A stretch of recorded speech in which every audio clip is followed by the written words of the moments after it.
Hey, everybody, come on in. Come on in here. Come on in here for a second. I want to share a couple of thoughts with you on today. Hope everybody's doing well. I'll wait a few seconds for some people to come on because I want to share a few thoughts from some of the reading that I've done and some of the things that I've been exposed to, and I want to share that with you on today. So we'll wait for a few people to get on here. We'll make sure my audio and everything's good. Yeah, everything's good. All right, today I want to talk about. Uh, I saw a quote somewhere, and actually, let me take that back. Let me start like this. I was watching a podcast that Mark Cuban was on. You know, Dallas Mavericks owner, multi-billionaire Mark Cuban, and he said he reads from between 4 to 6 hours a day, every day, 4 to 6 hours every day. Warren Buffett said he reads about 4 hours a day, and it's not all at one time. It's definitely not all at one time. So that don't get it construed as if it's all at one time. It may be an hour when they get up, an hour during lunch, an hour in the afternoon, an hour at night before they go to bed. So it's not all at one time. But and also my good friend Ian Dunlap, who calls us at the Master Investor. If you want to know about stocks and investing in stocks at the highest level, go check Ian out at the Master Investor and check out joinredpanda.com. Sharp brother, I've been knowing him for a while. He really knows this stuff. Stocks are not my thing. I mean, I was a financial advisor for 10 years, but stocks are just not my thing. I'm more into real estate. But for somebody who wants to learn investing at the highest level, taking it from where you are to really investing at a higher level, check Ian out.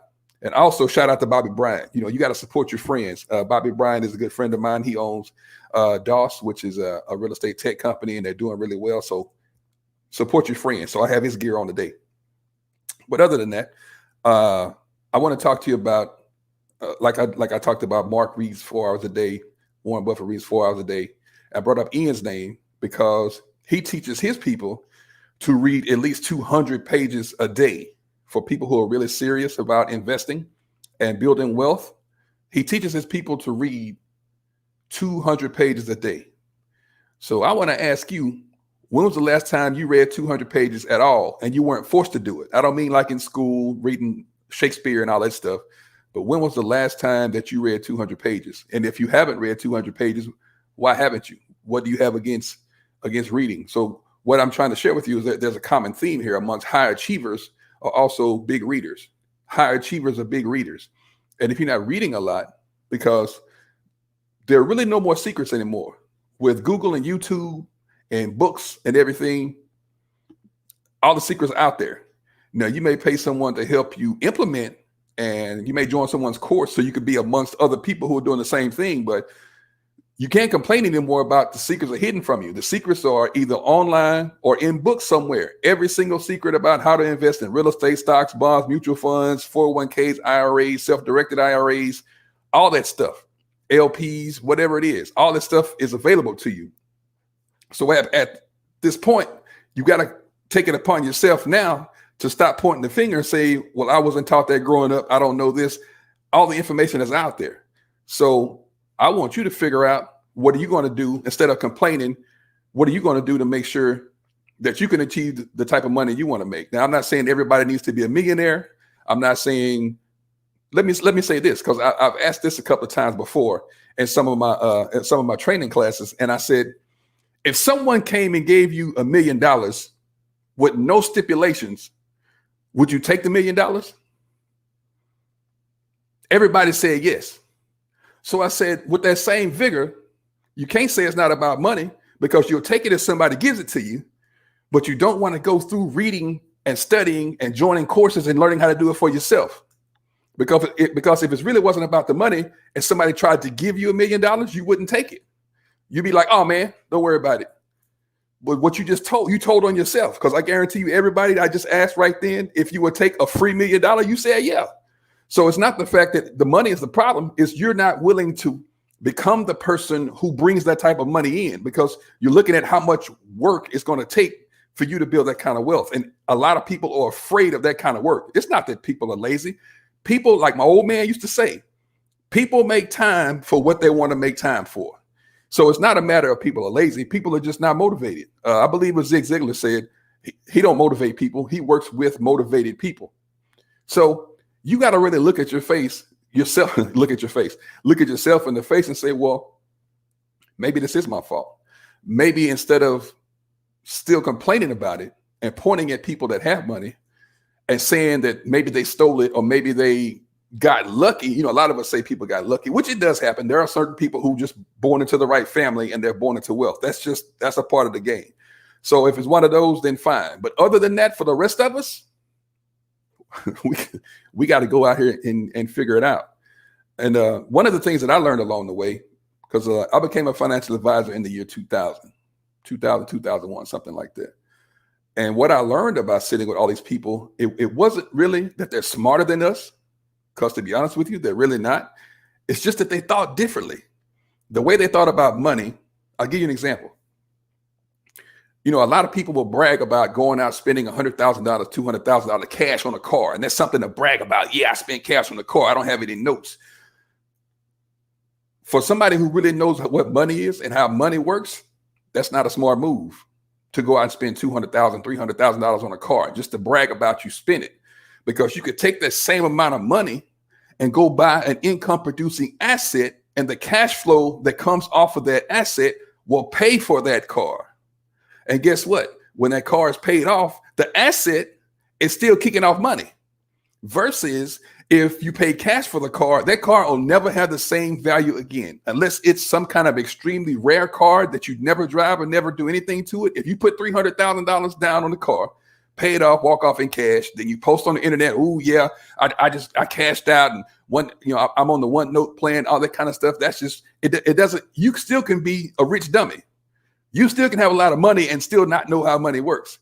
Because I see a whole lot of people flexing on the gram doing that, when if they really knew how money worked, they would never pay cash for a car. They would take that money and go find an income producing asset, whether it's apartments or self-storage, or they would invest it in stocks and then use the money that it kicks off, because it'll preserve your capital. And then you'll still have the $300 that's in the asset. So once you sell the asset off, you'll get the $300 back, but that car is paid for from the cash flow that came off of the asset.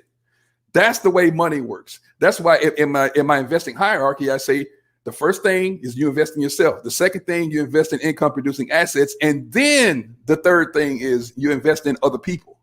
But you need to get yourself straight first. So the next time you see somebody on the gram that's flexing about, hey, I spent $100,000 on the car, I spent $200,000 on the car, I paid cash for it. They don't know how money works. They have no idea how money works at a higher level, because there's no way you can show me on paper where paying cash for a car is a good investment. Not happening. Now, if you did it on a house, I could kind of a little bit understand a little more than a car. I wouldn't even suggest it then, but if I had to pick between one or two, then fine. Because what that leads to is a scarcity mindset. If you got to go pay $500,000 or $600,000, $700,000 for a house and you pay cash because you're afraid that a note will become, basically what you're doing is trying to avoid a note. You don't really understand how money works. Because if you can, here's how it's paid for. Let me jump back and give you the framework for it. So if you want to buy a house and the mortgage is, let's say, $2,500 a month. So instead of paying money down, paying cash, paying it all the way off, you take that same amount of cash, go find an income producing asset. If that asset produces $3,000 a month in cash flow, then that $2,500 will pay for the house with an extra $500 cash flow for free. And then basically you're living for free. So once you start thinking assets instead of cash flow, instead of revenue, the light goes off and it's a whole different ball game. It's a whole different ball game. And then once you pay the money down on something that's appreciating like a house, that amount that you paid either down or in full is always within the home. It's always equity within the home, because that's where you started. And I won't go into the details of that right now. That's a whole other, it'll take 35, 40 minutes to explain the details of that. But I just want to put the thought in your head that when you see these people talking about, I'm spending $300,000 on a car, $500,000 on a house, and I paid cash, and they're bragging about it, they don't really understand how money really works and how wealth really is. More so wealth that they don't understand than money. And it's okay. They'll learn at some point. But it's good to brag about. It's good to show, but it also still show that you're afraid. You think that by not having a monthly note, that that's some kind of pat on the back.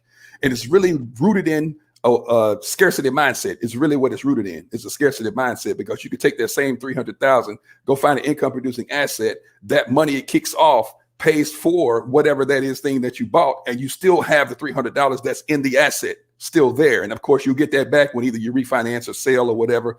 But like I said, that's another talk later on. But that's going to be some of the stuff I'll teach later on about some of those tricks I learned along the way. Because a lot of the stuff, let's be honest, we didn't learn a lot of this shit on the way up. We just didn't learn it.